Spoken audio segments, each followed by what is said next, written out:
अस्सलाम वालेकुम। बोल न्यूज़ हेडक्वार्टर्स में खुशामदीद। मैं हूँ महविश निसार। मैं हूँ अरबाब जहांगीर। और मैं हूँ सहरेश जुहेब। हेडलाइंस आपने जानी, बुलेटिन का आगाज करेंगे और आज के बुलेटिन में आपको बताएंगे पीटीआई का एहतजाज आज, सिक्योरिटी किसने मांगी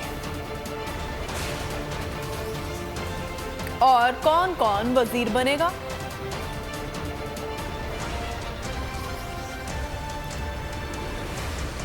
सबसे पहले सबसे अहम खबर, लेफ्टिनेंट जनरल आसिफ गफूर को कोर कमांडर कोयटा तैनात कर दिया गया है। लेफ्टिनेंट जनरल आसिफ गफूर को शहीद लेफ्टिनेंट जनरल सरफराज अली की जगह तैनात किया गया।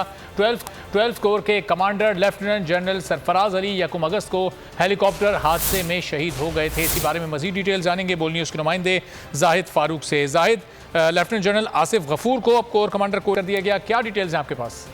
जी बिल्कुल, लेफ्टिनेंट जनरल आसिफ गफूर जो हैं वो 1988 में पीएमए से उन्होंने कोर्स किया था और वो कारगिल जंग में भी उन्होंने हिस्सा लिया था एज ए लेफ्टिनेंट कर्नल के हवाले से देखा जाए तो आज वो लेफ्टिनेंट कर्नल के जब थे तो उन्होंने कबायली इलाकों में ऑपरेशन में भी जो है वो हिस्सा लिया था और डायरेक्टर मिलिट्री ऑपरेशन भी रह चुके हैं, डीजी ISPR भी वो रह चुके हैं और वो ओकाड़ा में भी उन्होंने अपनी जिम्मेदारियां निभाई। अस्वात के अंदर उन्होंने दहशतगर्दी के खिलाफ जो जंग थी उसने पूरी डिवीजन की वहां पे उन्होंने कमांड की थी। आज उन्हें 12 कोर की जो कमांड है, कोर कमांडर 12 कोर, वो उन्हें तैनात किया गया है। आपको याद होगा कि लेफ्टिनेंट जनरल सरफराज अली जो उनके पेशे थे वो जो हेलीकॉप्टर हादसा हुआ था उसके अंदर वो शहीद हुए थे। आज उनकी नमाज जनाजा भी थी लेफ्टिनेंट जनरल सरफराज अली शहीद की और आज जनाजे में बड़ी तादाद के अंदर लोगों ने शिरकत की, जिनमें आपको पता है आर्मी चीफ भी शामिल थे, वजीर आजम, चेयरमैन सेनेट, PTI के रहनुमा, साबिक वजीर दिफा परवेज खटक समेत बड़ी तादाद में वो इससे कबल अभी DG कम्युनिकेशन थे GHQ के अंदर वो फराइज सर अंजाम दे रहे थे। तो एक बड़े दलेर ऑफिसर के तौर पर उनको जाना जाता। 27 फरवरी का जब वाकया हुआ था उस वक्त वो DG ISPR थे और उन्होंने ही जो भारतीय तैयारा है वो गिराने का ऐलान किया था। तो बहुत सारे एजाजात जो हैं उनके नाम के ऊपर मौजूद हैं। वो command and staff college Quetta और NDU के फारिग तहसील भी हैं।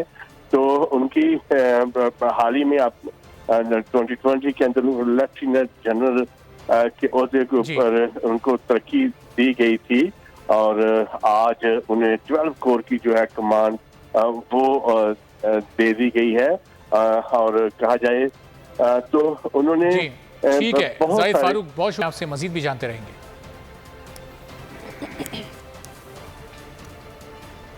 ममनुआ फंडिंग केस का मुतनाज़ फैसला, तहरीक इंसाफ आज इस्लामाबाद में एहतजाज करेगी। हुकूमत ने जमहूरी हक पर डाके के लिए इक़दाम कर लिए। इस्लामाबाद में कंटेनर्स लगा दिए गए। पुलिस के मुताबिक मुजाहिरीन समेत कोई भी एहतजाज के लिए रेड जोन में दाखिल नहीं हो सकता। एहतजाज के लिए जगह मुख्तस है, सिर्फ वहाँ पर एहतजाज की इजाज़त होगी। रेड जोन में किसी का भी एहतजाज गैर कानूनी है, इजाज़त नहीं देंगे। इमरान खान ने अरकान पार्लियामेंट के हमरा ECB के सामने जाने का ऐलान किया था। इसी हवाले से बात करेंगे अपने नुमाइंदे राव रिजवान से। जी राव रिजवान, क्या आप इंतजार इस्लामाबाद में?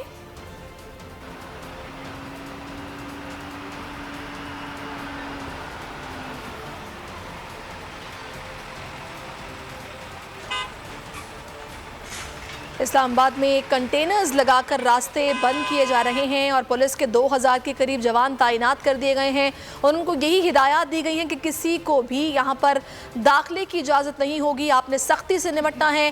तहरीक इंसाफ की इलेक्शन कमीशन के सामने एहतजाज की कॉल है और इसी कॉल को देखते हुए ये फैसला किया गया है कि रेड जोन में आप एहतजाज नहीं कर सकते, इलेक्शन कमीशन के दफ्तर के सामने आप एहतजाज नहीं कर सकते। अगर आपको एहतजाज करने तो अब F9 पार्क जाइए, आपको वहाँ पर एहतजाज की इजाज़त है, आपको सारी सहूलियात वहाँ पर फराहम की जाएंगी, लेकिन रेड जोन में हम दाखिले की इजाज़त नहीं देंगे। जिस पर हम ये देख रहे हैं कि जो शेख रशीद हैं उनकी जानिब से कहा गया कि हालात ख़राब हो सकते हैं, अगर रेड जोन को ब्लड जोन में तब्दील करने की कोशिश की गई तो अच्छा नहीं होगा। अब तहरीक इंसाफ डट गई है, यही कहा जा रहा है कि एहतजाज लाजमी किया जाएगा और यहीं पर किया जाएगा। हमारे नुमाइंदे राव रिजवान हमारे साथ हैं, उनसे बात करते हैं। जी राव रिजवान,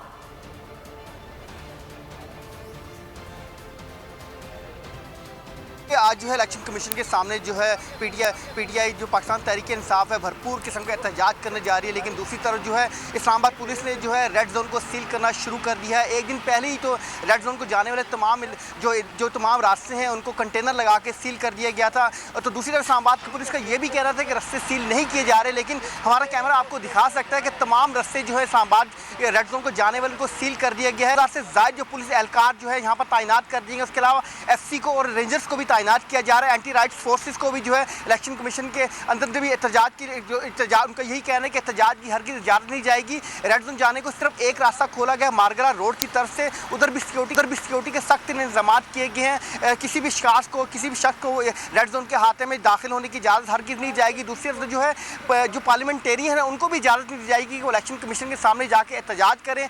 इसके अलावा जो इस्लामाबाद के दाखिली रास्ते हैं वहाँ पर भी जो है सख्त सिक्योरिटी के इंतजाम कर दिए गए हैं। वहाँ पर भी चेकिंग का सिलसिला शुरू कर दिया गया है ताकि पीटीआई के जो वर्कर्स हैं और पीटीआई की जो जिली जो क्यादत है, पीटीआई की जो क्यादत है उनको वहाँ पर रोका जाए और उनको रेड जोन के इलाके तक नहीं आने दिया जाएगा।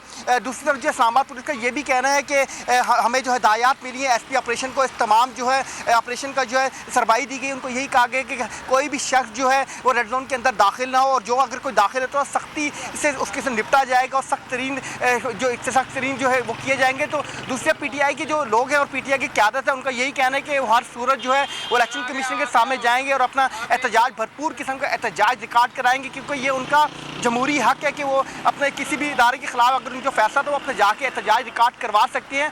पीटीआई के लोगों को ये भी कहना है कि हमारे दौरे हुकूमत में भी लोगों ने आके एहतजाज किया और रेड जोन में भी है, मुख्तलिफ जगहों पर भी है, लेकिन हमें जो है रोका जा रहा है। लेकिन हम अभी मेरे कब में आपको दिखाया जा सकता है कि कंटेनर की तह बतह जो है दीवारें खड़ी कर दी गई हैं और लोगों को भी मुश्किलात का सामना है। जो लोग यहाँ पर से गुजरते हैं इस वक्त जो है जो सरकारी मुलाजमीन है उनको भी मुश्किलात का सामना होगा, क्योंकि ज़्यादातर दफातर जो है वो रेड जोन के इलाके में है। लेकिन दूसरी तरफ जो है पुलिस का यही कहना है कि कल के दिन जो है किसी को भी जो है रेड जोन के इलाके में जो है आज जो है किसी को दाखिल होने नहीं दिया जाएगा। तो भरपूर किस्म का जो एक तरफ जो है पीटीआई जो पाकिस्तान तहरीक इंसाफ है उनके वर्कर और उनकी जो जिली क्यादत है उनका ये कहना है कि हम हर सूरत में जो है इलेक्शन कमीशन पहुंचेंगे और अपना एहतजाज रिकॉर्ड करवाएंगे। 2000 से ज्यादा जी, तो वो जवान कब से अपनी पोजीशन संभालेंगे?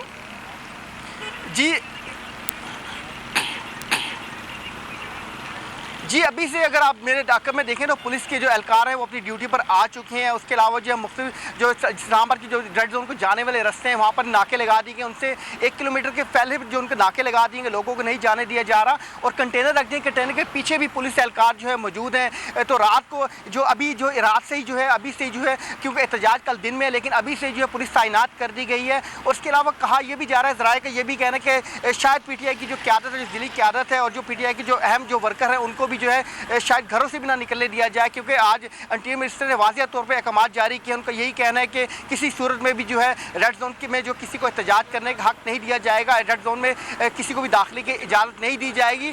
तो दूसरी तरफ जो है पीटीआई के जो लोग हैं उनका यही कहना है कि वो हर सूरत जो है रेड जोन पहुँचने की कोशिश करेंगे, वो इलेक्शन कमीशन के सामने जाके अपना एहतजाज करवाएंगे। 2000 से ज़ायद जो है पुलिस एहलकार जो है वो इस मौके पर तैनात किए गए हैं, जो इलेक्शन कमीशन और रेड जोन की सिक्योरिटी के फ़राइज़ सरंजाम देंगे। उसके अलावा जो है FC को भी तैनात किया जा रहा है, उसके बाद एंटी राइट्स फोर्सेस, उसके अलावा रेंजर्स की भी खिदमत हासिल की जा रही हैं। तो कल के दिन ये देखा जाएगा कि रेड जोन जो है क्या पहले वाले मनाजिर पेश कर रहे हैं, क्योंकि जब एहतजाज के लिए जब जो पीटीआई के वर्कर और लोग आएंगे तो दूसरी तरफ जो पुलिस को वाज़ेह अहकाम दिए गए हैं, उनको ये कहा गया कि रेड जोन में किसी को भी दाखिले की इजाज़त ना दी जाए। राव रिजवान, इस वक्त हमें नुमाइंदे खुसूसी और ब्यूरो चीफ इस्लामाबाद सिद्दीक जान उन्होंने भी ज्वाइन किया है। सिद्दीक जान, अभी बताया जा रहा है कि मागला रोड बस खुला रखा गया है, बाकी तमाम रास्तों को कंटेनर्स लगाकर बंद कर दिया गया है। 2000 जवान भी तैनात कर दिए गए हैं, जगह जगह लेयर्स बना दी गई हैं कंटेनर्स की। आप क्या सूरत हाल कल बनती देख रहे हैं इस्लामाबाद में? देखें कल सूरत हाल तसादुम की तरफ भी जा सकती है, क्योंकि मैं आपसे बात करूंगी। इस वक्त हमें पीटीआई के सीनियर रहनुमा हैं फवाद चौधरी साहब ने ज्वाइन किया। फवाद साहब बहुत शुक्रिया आपके वक्त का। फवाद साहब, क्या आप लोगों की हिकमत अमली होगी? यहाँ तो हम देख रहे हैं कि 2000 जवान तैनात हो गए रेड जोन में, इसके अलावा कंटेनर्स की लेयर्स वो लगा रहे हैं कि कोई यहाँ आ ना सके। ये तो बिल्कुल ही पागल है। ये तो सिर्फ पार्लियामेंटेरियन ने जो है वो यहाँ पे एहतजाज करना है। इट्स नॉट रियली बड़ा प्रोटेस्ट उस तरह से कि जो हम कोई लाखों लोग ला रहे हैं कि इस तरह से। लेकिन ये एक्चुअली दिमागी तौर के ऊपर बड़े प्रेशर में है। ये भी जो आज इन्होंने जिस तरह से इस्लामाबाद पूरा बंद किया है, इससे भी यही पता चलता है कि इनको मेंटली ये स्टेबल लोग नहीं है और जिस वजह से ये इस तरह की हरकतें कर रहे हैं। हालांकि हमारे तो लाखों के इज्तिमा होते हैं, वहाँ पे कभी जो है वो पत्ता भी जो है वो नहीं टूटा, वहाँ पे कभी गमला भी नहीं टूटा, पत्ता भी नहीं गिरा। ये तो ऐसे शहादत की इंतहा है और हमारे किसी बंदे को यहाँ पे सवाल नहीं पैदा होता। इन्होंने किसी पर जाति की, एमएलए इसको रोकने की कोशिश की तो उसका तो फिर भुगतना पड़ेगा। ये इस तरह तो नहीं होगा। लेकिन फवाद साहब बड़े वो टकराव के मूड में दिखाई दे रहे हैं। आपको याद होगा इससे पहले भी इमरान खान ने एक दफ़ा जब कॉल दी थी फिर उनको वापस होना पड़ा था, क्योंकि उन्होंने कहा था अगर मैं रुकता तो खून खराबा हो सकता था। तभी शेख साहब भी कह रहे हैं कि अगर रेड जोन को ब्लड जोन में तब्दील करने की कोशिश की गई तो हालात ख़राब होंगे। तो आप लोग क्या एक्सपेक्ट कर रहे हैं फिर? नहीं, कुछ ऐसा नहीं होगा। ये पुरअमन एहतजाज है और वैसे ही कंटेनर्स जो लगाए गए हैं, लेयर्स बना दी गई हैं, उनको क्रॉस करना पड़ेगा और पुलिस भी मौजूद है, कुछ भी ये लोग तो करने को तैयार है। नहीं, इनसे देखने हो ना, वो अल्लाह ताला जो है वो ऐसे ही जो है वो इन्होंने उसकी हाइप जो है वैसी क्रिएट करती है। हमारी तरफ से तो बड़ा ही एक ऐसा एहतजाज है जो पुरअमन एहतजाज है, कोई उसमें वायलेंस नहीं है, कुछ नहीं। वो तो ये कह रहे हैं कि रेड जोन में किसी का भी एहतजाज गैर कानूनी है, आप F9 पार्क चले जाएं, लेकिन यहाँ नहीं आप कर सकते वरना कार्रवाई होगी। नहीं, कोई एहतजाज नहीं। यहाँ रोजाना इनके सेक्रेटेरिएट के मुलाजमीन आते हैं, रेड जोन में एहतजाज करते हैं, उनको तो उन्होंने कभी नहीं रोका। एमएनएस को एहतजाज करने से कैसा रोका जा सकता है? रोज यहाँ पे आप गुजरे, कोई ना कोई महकमे के जो क्लर्क्स हैं, जो मुलाजमीन है, वो एहतजाज के ऊपर खड़े होते हैं। फवाद साहब, आपको याद होगा जब आप लोगों की हुकूमत थी इस साल के आगाज में पीडीएम ने एक एहतजाज किया था और वो इलेक्शन कमीशन के दफ्तर के बाहर ही हुआ था। मरियम नवाज ने, मौलाना साहब ने वहाँ खिताब किया था। तो अब ये पाबंदी क्यों लगाई जा रही है? अब रेड जोन जाना क्यों मना है? ये बेसिकली तो राना सनाउल्लाह का दिमाग खराब हो चुका है। इनको तो मेंटल असाइलम में जाए और इनको जो है वो जरूरत है कि फौरी तौर के ऊपर इनका कोई डिप्रेशन का इलाज किया जाए। ये तो बिल्कुल जो है एक मैं समझता हूँ कि पागलपन का मुजाहरा है कि हर एहतजाज के ऊपर आप पूरा इस्लामाबाद इस तरह से कंटेनर लगा के बंद कर दे। और डिप्लोमेट्स क्या सोचते होंगे, बाकी क्या सोचते होंगे? यहाँ एहतजाज होना है, आधा घंटा उन्होंने एहतजाज करना है, यादाश्त देनी है, इसमें क्या प्रॉब्लम? सही। अच्छा फवाद साहब, ब्यूरो चीफ इस्लामाबाद सिद्दीक जान हमारे साथ मौजूद हैं, वो भी आपसे एक सवाल करना चाह रहे हैं। जी सिद्दीक। फवाद साहब, ये बताएं कि आपने कारकुनान को क्या हदायत दी हैं, क्योंकि जिस तरह से ये हम रिपोर्ट भी कर रहे हैं कि उन्होंने जिस तरह जितनी पुलिस और रेंजर्स लगा दी है, तो अगर कारकुनान आपके आगे आते हैं तो तसादुम और टकराव भी हो सकता है। तो आपकी कारकुनान के लिए क्या हदायत हैं पार्टी की तरफ से? नहीं, वो आगे आएंगे भी नहीं। उनका एहतजाज जो है वो नादरा ऑफिस के सामने है और वो रेड जोन से बाहर है, उनका एहतजाज उधर है। यहाँ पे सिर्फ एमएलए जो है वो यादाश्त देने जो है उन्होंने आना है, इससे ज्यादा तो जो है वो आगे नहीं आएंगे। वो क्यों आगे आएंगे? ये तो हैरानकुन बात है जो उन्होंने इल्जामात दिए हैं कि हर बात के ऊपर ये पूरा इस्लामाबाद बंद कर रहे हैं और इससे इनकी एक बौखलाहट का इजहार है राना सनाउल्लाह एंड कंपनी का। इससे ज्यादा तो कुछ सही। बहुत शुक्रिया आपका फवाद चौधरी साहब, बात मौजूद रहे। अच्छा, ये सिद्दीक क्या कोई मिसअंडरस्टैंडिंग हुई है? जो ये कंटेनर्स लगा रहे हैं, लेयर्स बनाई जा रही हैं, फवाद साहब तो कह रहे हैं सिर्फ एमएनएस यहाँ पर पहुंचेंगे, अपनी याददाश्त वो यहाँ पर रजिस्टर कराएंगे बस, और वो एहतजाज तो नादरा के सामने है।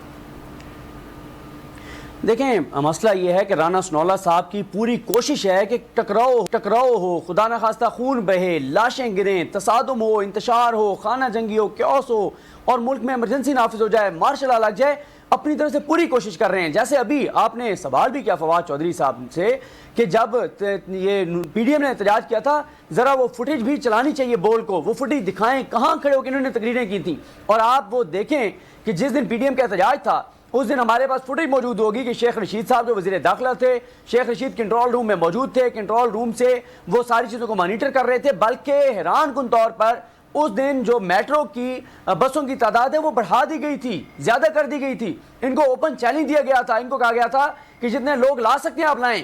मसला ये है कि ये ऐसी खौफजदा हुकूमत है, ये इंतशार चाहते हैं। इन्होंने उस दिन भी, जब इमरान खान साहब की पहली कॉल थी, जब इमरान खान साहब वापस चले गए थे, उस दिन भी पूरा मंसूबा था। ये अब भी कोशिश करेंगे कि खुदा ना खास्ता तहरीक इंसाफ के कारकुनान के जो है वो रूप में, उनके ड्रेस में, उनकी सफ़ों में कुछ ऐसे लोग भेजें जो अगर खुदा ना खास्ता रेंजर्स के ऊपर अटैक करें, पुलिस के ऊपर अटैक करें, रिएक्ट करें पुलिस और रेंजर्स, और खुदा ना खास्ता यहाँ पर हालात ख़राब हो, तो ये तो मामलात तसादुम की तरफ लेकर जा रहे हैं। और देखना होगा कि इस पर तहरीक इंसाफ की क्या हिकमत अमली है। क्योंकि देखें, तहरीक इंसाफ ये नहीं कह रही कि हम रेड जोन में दाखिल होंगे, वो कह रहे हैं हम नादरा चौक में करेंगे, हम रेड जोन से बाहर करेंगे। लेकिन राना सनोला साहब के पास टास्क यही है कि किसी तरह से हालात को इतना ख़राब कर दें, ऐसा इंतशार कर दें कि इदारों को इंटरफेयर करना पड़े, आके इदारे टेक ओवर कर लें, या इस मुल्क में इमरजेंसी नाफिज हो जाए। क्योंकि ना हुकूमत में रहना चाहते हैं, ना इलेक्शन में जाना चाहते हैं, इसलिए ये पाकिस्तान को इंतशार के अंदर जो है वो झोंकना चाहते हैं, धकेलना चाहते हैं। पॉलिसी पर काम कर रहे हैं और यही चाहते हैं कि खून रेजी हो, खून खराबा हो। बहुत शुक्रिया आपका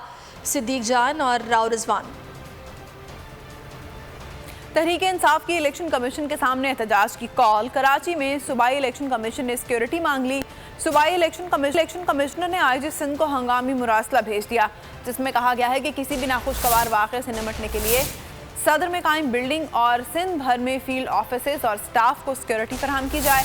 फुल प्रूफ सिक्योरिटी इंतजाम के साथ SSU के कमांडोज 24 घंटे तैनात किए जाएँ। तहरीक इंसाफ की इलेक्शन कमीशन के सामने एहतजाज की कॉल पर कराची में सूबाई इलेक्शन कमीशन ने सिक्योरिटी मांग ली है। सूबाई इलेक्शन कमिश्नर ने आईजी सिंध को हंगामी मुरासला भेज दिया है, जिसमें कहा गया है कि किसी भी नाखुशगवार वाक़े से बचने के लिए सदर में कायम बिल्डिंग और सिंध भर में फील्ड ऑफिसेज और स्टाफ को सिक्योरिटी फ्राहम की जाए। फुल सिक्योरिटी इंतजाम के साथ साथ SSU के कमांडोज 24 घंटे के लिए तैनात कर दिए जाएँ। तहरीक इंसाफ के इलेक्शन कमीशन के खिलाफ एहतजाज की अपील के बाद कराची में सूबाई इलेक्शन कमीशन ने सिक्योरिटी के लिए मुरासला भेज दिया है। तहरीक इंसाफ की इलेक्शन कमीशन के सामने एहतजाज की कॉल के बाद कराची में सूबाई इलेक्शन कमीशन ने सिक्योरिटी के लिए मुरासला भेज दिया है। इस पर तफसीलात जानते हैं बोल न्यूज़ के नुमाइंदे सलाहुद्दीन से। सलाहुद्दीन, आगाह कीजिएगा, मजीद क्या डिमांड्स की गई हैं इस मुरासले में? जी बिल्कुल, तहरीक इंसाफ की जानिब से कल इलेक्शन कमीशन के ऑफिस के सामने जो है एहतजाज की कॉल दी गई है। तो उस दौरान जो है सूबाई इलेक्शन कमीशन सिंध ने अब सिक्योरिटी मांग ली है। इस हवाले से सूबाई इलेक्शन कमिश्नर ने सलाहुद्दीन आगाह कर रहे थे। सिलसिला जारी है, अभी वक्त हुआ एक ब्रेक, और ब्रेक के बाद देखिए कौन कौन वजीर बनेगा।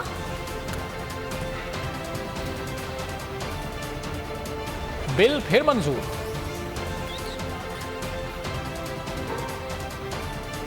और रिवर्स गियर कैसे?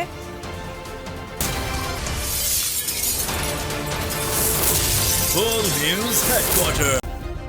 सब्सक्राइब करें और बेल दबाएं ताकि कोई खबर रह न जाए।